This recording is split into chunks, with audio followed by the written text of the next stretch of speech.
ये state government कैसे मना कर सकता है? ये तो सवाल नमस्कार। भारत सरकार की संसद है। आप सभी को और विश्व भर में फैले भगवान बुद्ध के अनुयायियों को बुद्ध पूर्णिमा की बैसाख उत्सव की बहुत बहुत शुभकामनाएं। ये मेरा सौभाग्य है कि मुझे पहले भी इस पवित्र दिन पर आपसे मिलने, आप सभी से आशीर्वाद लेने का अवसर मिलता रहा है।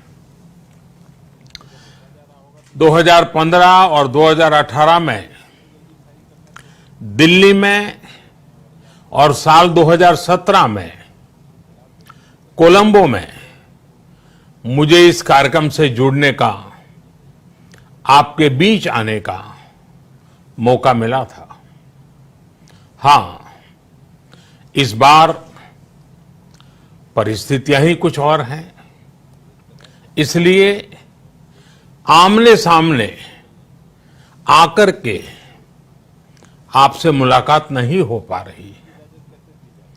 साथियों, भगवान बुद्ध का वचन है, मनो पुब्बम गमा धम्मा, मनोसेट्टा मनोमया, यानी धम्म मन से ही होता है, मन ही प्रधान है, सारी प्रवृत्तियों का अगुवा है।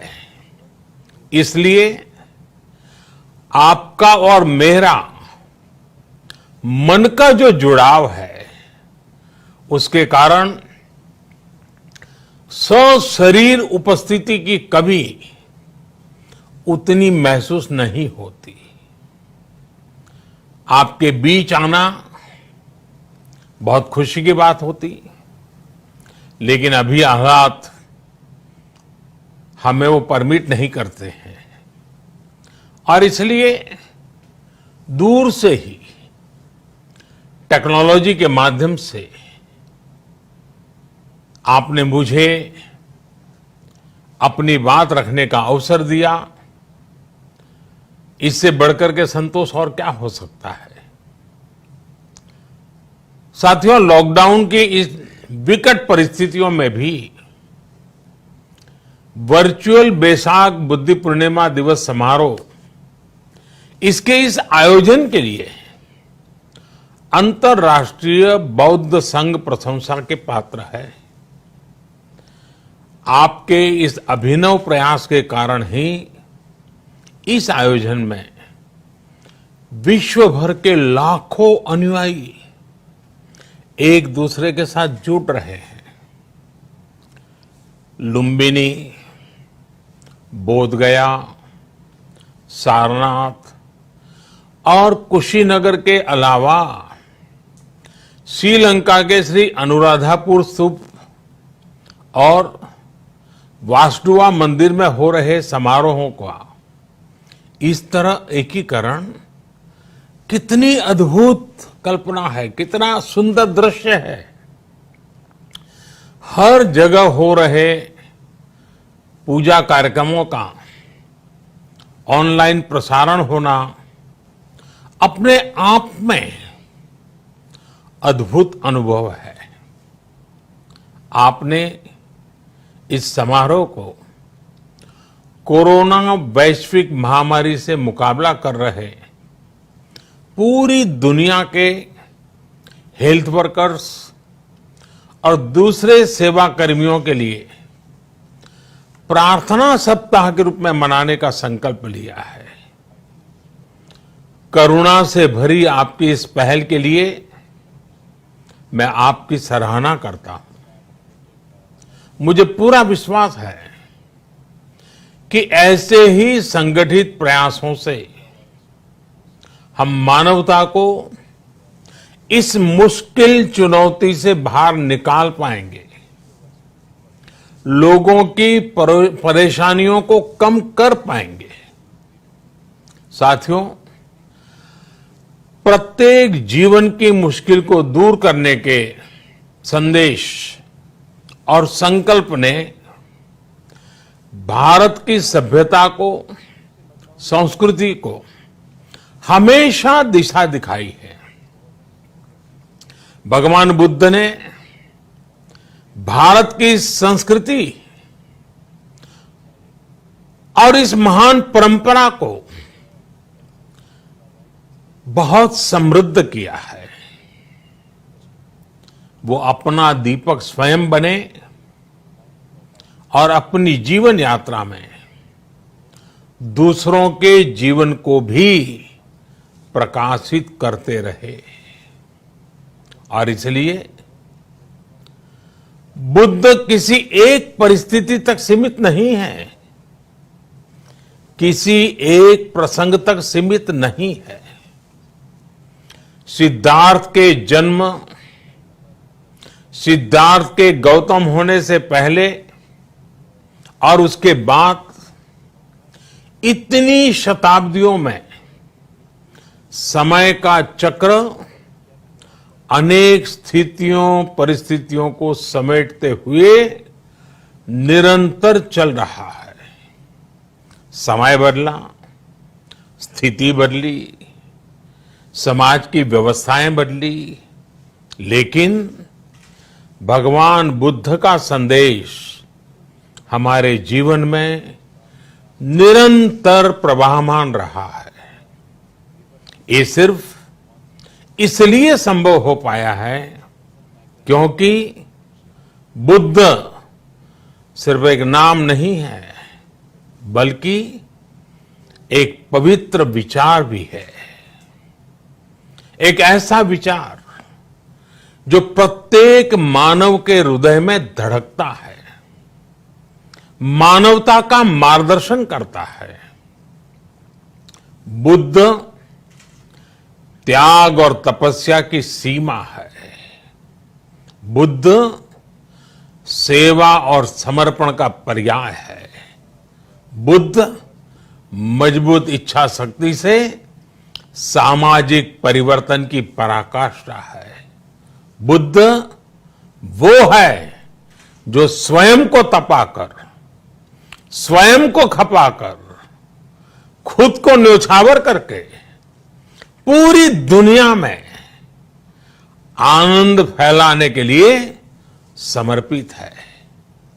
और हम सभी का सौभाग्य देखिए, इस समय हम अपने आसपास ऐसे अनेकों लोगों को देख रहे हैं जो दूसरों की सेवा के लिए, किसी मरीज के इलाज के लिए, किसी गरीब को भोजन कराने के लिए, किसी अस्पताल में सफाई के लिए, किसी सड़क पर कानून व्यवस्था बनाए रखने के लिए चौबीसों घंटे काम कर रहे हैं।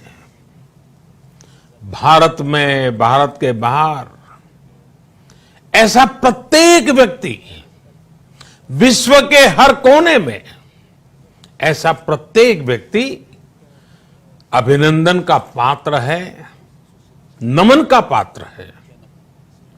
साथियों, ऐसे समय में जब दुनिया में उथल पुथल है, कई बार दुख, निराशा, हताशा का भाव बहुत ज्यादा दिखता है, तब भगवान बुद्ध की सीख और भी प्रासंगिक हो जाती है। भगवान बुद्ध कहते थे कि मानव को निरंतर ये प्रयास करना चाहिए कि वो कठिन स्थितियों पर विजय प्राप्त करे, उनसे बाहर निकले। थक कर रुक जाना ये विकल्प नहीं हो सकता। आज हम सब भी एक कठिन परिस्थिति से निकलने के लिए निरंतर जुटे हुए हैं, साथ मिलकर काम कर रहे हैं। भगवान बुद्ध के बताए 4 सत्य यानी दया, करुणा, सुख दुख के प्रति समभाव और जो जैसा है उसको उसी रूप में स्वीकारना, ये सत्य निरंतर भारत भूमि की प्रेरणा बने हुए है।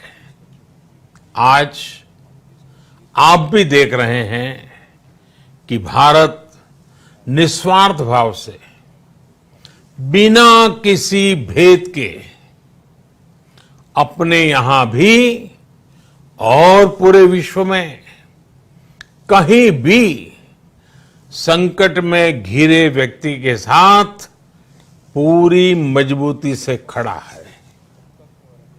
लाभ हानि, समर्थ असमर्थ से अलग हमारे लिए संकट की ये घड़ी सहायता करने की है। जितना संभव हो मदद का हाथ आगे बढ़ाने की है। यही कारण है कि विश्व के अनेक देशों ने भारत को इस मुश्किल समय में याद किया और भारत ने भी हर जरूरतमंद तक पहुंचने में कोई कसर नहीं छोड़ी है। भारत आज प्रत्येक भारतवासी का जीवन बचाने के लिए हर संभव प्रयास तो कर ही रहा है, अपने वैश्विक दायित्वों का भी उतनी ही गंभीरता से पालन कर रहा है। साथियों, भगवान बुद्ध का एक एक वचन, एक एक उपदेश मानवता की सेवा में भारत की प्रतिबद्धता को मजबूत करता है।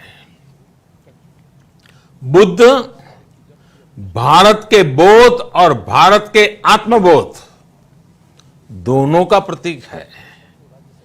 इसी आत्मबोध के साथ भारत निरंतर पूरी मानवता के लिए, पूरे विश्व के हित में काम कर रहा है और करता रहेगा। भारत की प्रगति हमेशा विश्व की प्रगति में सहायक होगी। साथियों, हमारी सफलता के पैमाने और लक्ष्य दोनों समय के साथ बदलते रहते हैं, लेकिन जो बात हमें हमेशा ध्यान रखनी है वो ये कि हमारा काम निरंतर सेवा भाव से ही होना चाहिए। जब दूसरे के लिए करुणा हो, संवेदना हो और सेवा का भाव हो तो ये भावनाएं हमें इतना मजबूत कर देती हैं कि बड़ी से बड़ी चुनौती से आप पार पा सकते हैं। सुप्पबुद्धम पबुज्जन्ति सदा घोतम सावका, यानी जो दिन रात हर समय मानवता की सेवा में जुटे रहते हैं वही बुद्ध के सच्चे अनुयायी हैं। यही भाव हमारे जीवन को प्रकाशमान करता रहे, गतिमान करता रहे। इसी कामना के साथ आप सभी का बहुत बहुत आभार। इस मुश्किल परिस्थिति में आप अपना, अपने परिवार का, जिस भी देश में आप हैं वहां का ध्यान रखें अपनी रक्षा करें और यथासंभव दूसरों की भी मदद करें।